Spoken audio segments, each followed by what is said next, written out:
They say little America was like the old country. It's mean and tough, ready to knock you to the floor without a second thought. But hey, if that ain't Justice John. A few odd jobs put me in touch with my first apartment in the city proper. From there, I got to work. I went by the Grumpy Rider first. It was one of my usual haunts. Not too loud, good jukebox selection, and the best damn noodles in the city. Without a doubt, my favorite spot in the whole joint was the noseboard. It was simple yet effective. With a few old scraps of paper, I made it 2 floors off the street, and I was in no mood to stop. I looked through the listings, each one calling to me like golden sirens. Then I read the last notice on the board. Wanted, it said. Discreet individual. Photography skills required. Reward of 850 credits. It was good money. Almost enough crows to double my entire savings. So I took it. Calling the number, I was instructed to find a payphone at Jackal Solutions. It was going to ring at exactly 6:31 p.m.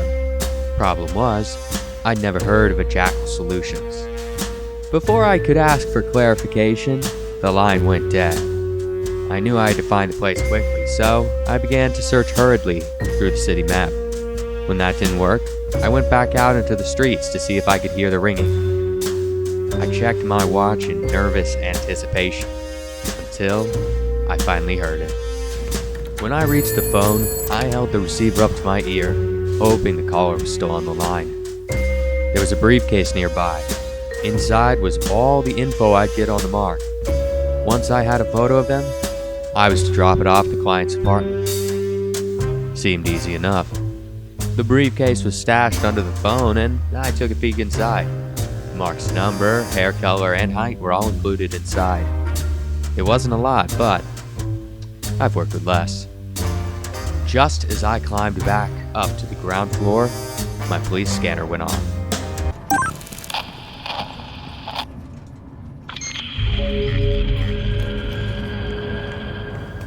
I dropped everything and made my way to Rutledge Avenue. The picture seemed so much tamer now that a killer had struck. It was a grisly scene. A woman sprawled out on the concrete. She was tucked away so no passersby on the neighboring streets could see her. Around her body looked to be a satanic circle drawn in blood.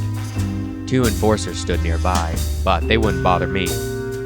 Examining her body, I found a straight razor and her work ID. Thanks to it, I was able to identify the victim as Charmaine Powers. She worked as a janitor at the nearby Denham Chemical Systems. I took a closer look at her wounds and found a single gunshot. The ammo was low caliber, so I was looking for a pistol or revolver. I came across her wallet next. It was a simple thing. Hoping my hands were quicker than light, I took the key to Charmaine's apartment. But the moment the key entered my palm, the enforcers started shooting. I ran for my life, knowing no one would help me if I lay dying on the pavement. I shook the enforcers and quickly went in search of medical attention. I had some crows put away for emergencies, but I wasn't gonna empty my savings over a few gunshots. I picked up a bandage and a heat pack to fight against the ever-present cold, and went back out. I returned to the crime scene once I was pulled away from the edge of death. The enforcers had erected a perimeter around the victim. Upon closer inspection of the scene, I saw a crumpled up ball of paper tossed to the side. Written on it was a mockery. The killer dared me to discover their name. "Let's play," the words derided. Scrambled up letters were the only thing between justice and another unsolved case in Little America. I scanned the paper in hopes it would give me a clue. To my relief, the scanner gave me something new. The killer's fingerprint. While Charmaine's were type B, the ones on the paper were type A. Shivering against the icy wind, I decided to grab a bite to eat while shaking off the cold from my bones. I took a photo of the crime scene before leaving. I settled on Jealous to save me from the cold. It was no Grumpy Rider, but I lived across town and my hands were growing dangerously numb. I ate as quickly as I could, knowing each moment I sat around was another moment closer to a second murder. I asked the employees about Charmaine before I left, but each one only told me more of the same.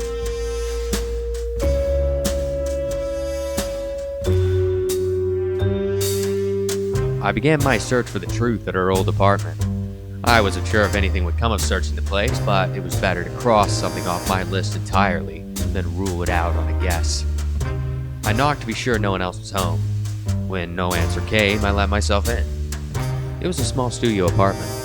In Charmaine's address book, I found a list to compare the crumpled note to. So I went person by person, deciding if their name could fit the puzzle.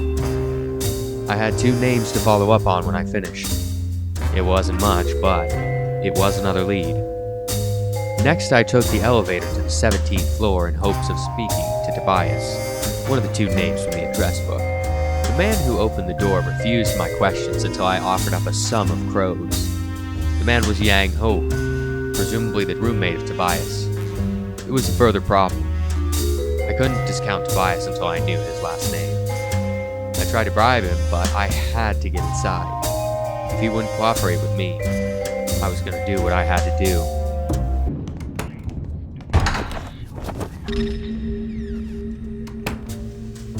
I moved quickly. Ensuring Yang didn't have any weapons, I was free to find Tobias' last name. As soon as I logged into their cruncher, I found what I was looking for. Tobias Reed. He wasn't my killer. His name was far shorter than my marks.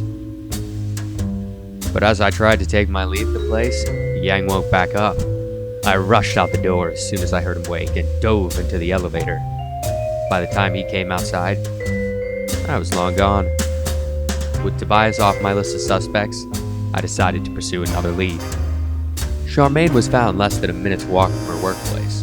On my way there, I showed her photo to many passers-by. When I showed it to one man, he seemed to know more than he was letting on. After talking him up a bit, he mentioned something I hadn't heard before. He saw someone acting odd with long brown hair. This person was seen at Rutledge during the window of the murder.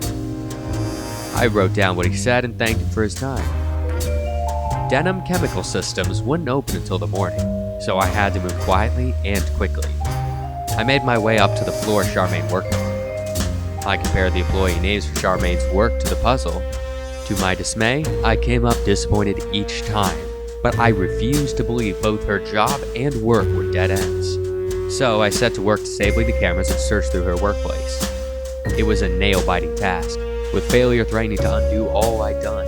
Then an idea came to me. If I could find a set of cameras overlooking the scene, perhaps I could get another look at the killer. I moved on from the first floor and began to explore the ground floor of the building. I tried to sneak into the camera room again and had an unpleasant surprise. I quickly ran away when I was spotted, but sure enough I came back when the coast was clear.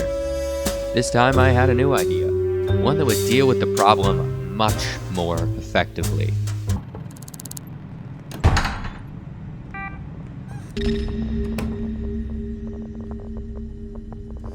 After hiding from a guard who heard the noise, I was free to search through their cruncher.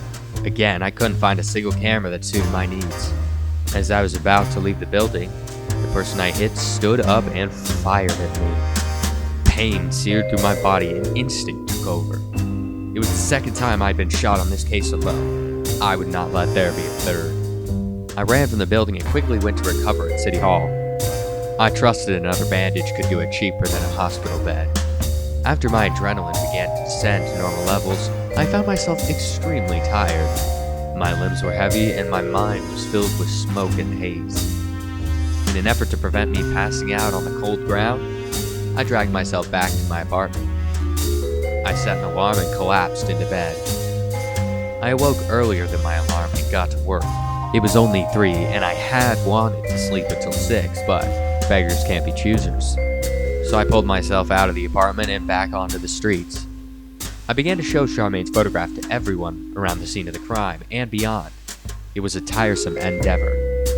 Constantly, people would joke that they had just seen Charmaine, then give me the location for her dead body. For them, it may have been humorous, but I wasn't playing around. A woman was dead, and the enforcers were only standing around her body. They're the same everywhere, claiming a paycheck and doing nothing. When people proved no help, I opened a few of the nearby street cameras to see if any may have caught a glimpse of the killer. But again, I came up empty. Even those closest to the scene of the murder didn't see a thing. I can only bark up the same tree so many times, so I decided to switch my area of investigation. I hoped it would prove to be more fruitful. I'd heard tell of a black market trader. As far as I knew, there were no legal gun shops in Little America, so a killer has to make do somehow. The place I had in mind was a basement joint called Triplex Screws and Nails. I'm sure they felt especially smart about their name. Didn't matter much to me what they did. I was here to catch a killer, not to bust a thriving underground business. When I tried to enter, the doorman asked me for a password. I told them what I read on the walls, hoping they were that stupid, but they didn't bite. They asked for the password again, and I answered the same thing, figuring they just didn't hear me. When that didn't work, I went off in search of another entrance. I came back empty-handed and decided to ask him about Charmaine. As I waited for him to return to the door, the killer had struck again. I had to move fast this time. The scene was close by, and I hoped to try and catch the killers they left the scene. I would not get another opportunity like this. I looked at each person I passed on the stairs up to the 10th floor. When I crossed paths with someone who had long brown hair, I stopped them for a chat. None seemed like strong suspects, though. An enforcer had already arrived when I reached the 10th floor. The killer was probably long gone by now, so I would wait for the right moment and then have a peek inside of the scene, hoping it would give me the clue I desperately longed for. But as if an angel had answered my prayers, a woman came out of the apartment after the enforcer had already gone in. I leapt at the opportunity, trying to engage her in conversation so she couldn't leave. She had the long brown hair I'd heard before, so I asked her my traditional rundown. She knew Charmaine well, it seemed. Then she slipped up. She admitted to having seen Charmaine during the window of her murder at Rutledge Avenue. It corroborated what I'd heard from other witnesses, too. In my haste to not let her get away, I paid her 200 crows for her name. It was a steep price, but I was alive to spend it while Charmaine was cold in a back alley. Agatha Griffiths was her name. When I lined it up beside the puzzle and unscrambled it, it came to a perfect match. She wouldn't give me her fingerprints, but I was feeling confident I had my killer. When she turned to try and leave, I pulled my cuffs out and cuffed her there on the stairs. Searching her, I found the murder weapon, a Lazarus 5 with 8mm ammo. Curiously enough, I discovered her home was the scene of the second murder. I don't know what drove her to commit the murders, but I had to be completely sure I had the right person. When I took her fingerprint, it matched up with the one on the crumpled paper. Type A.